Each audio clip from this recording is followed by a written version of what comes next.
বন্ধুরা কাতলা মাছের কারি করব, তার জন্য আমি সাদা সর্ষে, কালো সর্ষে আর পোস্ত নিয়ে নিয়েছি, সিলেতে পিষে নেবো। আর এখানে সব একসঙ্গে পেস্ট করে নিয়েছি, আদা রসুন আর কান্দা আর টমেটো একসঙ্গে, কাঁচা লঙ্কা দুটো দিয়েছি, পেস্ট করে নিয়েছি। সিলেতে সর্ষেটা বাড়লে খুব সুন্দর হয়, খেতে টেস্টি হয়। এতে পোস্ত, সর্ষে, লাল সর্ষে, সাদা সর্ষে সব দিয়ে বাটছি। তোমাদের কেমন লেগেছে আমাকে কমেন্ট করে জানাবে, কিন্তু প্রথম থেকে শেষ পর্যন্ত পুরো ভিডিওটা দেখবে। একটা মাথা দিয়ে দিয়েছি, এটা আমি খাবো, মাথা আমি খেতে খুব ভালোবাসি। আর এই মশলাটা দিয়ে দিচ্ছি।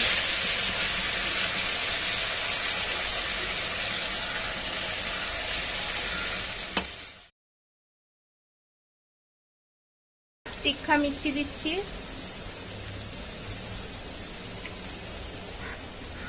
কাশ্মীরি মির্চি মা এটা। আর কিছু মশলা দেবে না, শুধুমাত্র এমনি তীখা মির্চি আর কাশ্মীরি মির্চি আর হলদি এই যে না, আর একটু নমক স্বাদ মতো।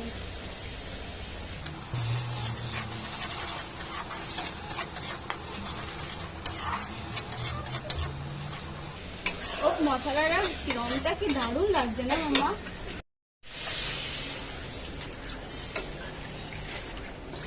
বন্ধুরা আমার জলটা ঢেলে দিয়েছে মা।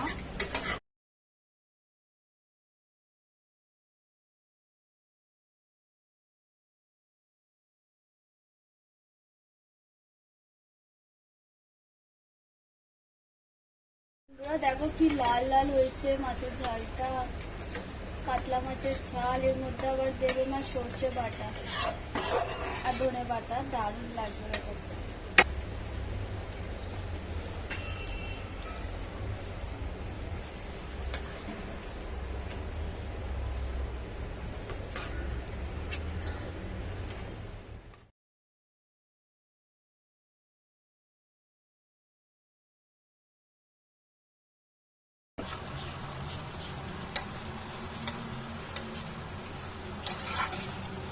কাঁচা তেল একটু দিয়ে দিচ্ছি, সর্ষের তেল।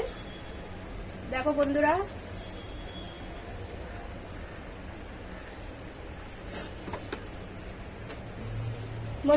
আমার কাতলা মাছের কারি কিরম হয়েছে কমেন্ট করে নিশ্চয়ই জানাবেন। আর ভিডিও আমার কিরম লাগছে তোমরা কমেন্ট করছো না, যারা নতুন নতুন এসছে তারাও কমেন্ট করছে না।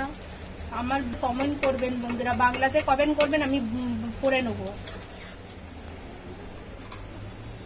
বন্ধুরা আমার ভিডিওতে কমেন্ট করবেন, কিন্তু কিরকম লাগছে ভিডিও, আমার খারাপ লাগছে কি ভালো লাগছে, হ্যাঁ জানাবেন অবশ্যই। কিন্তু বন্ধুরা কমেন্ট নিশ্চয়ই করবেন, বাংলাতেই করবেন, আমি পড়ে নেব।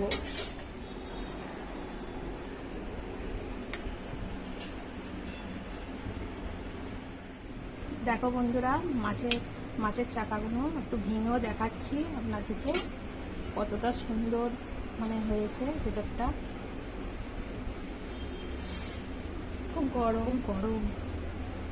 দেখো বন্ধুরা পুরো একদম সফট হয়ে গেছে।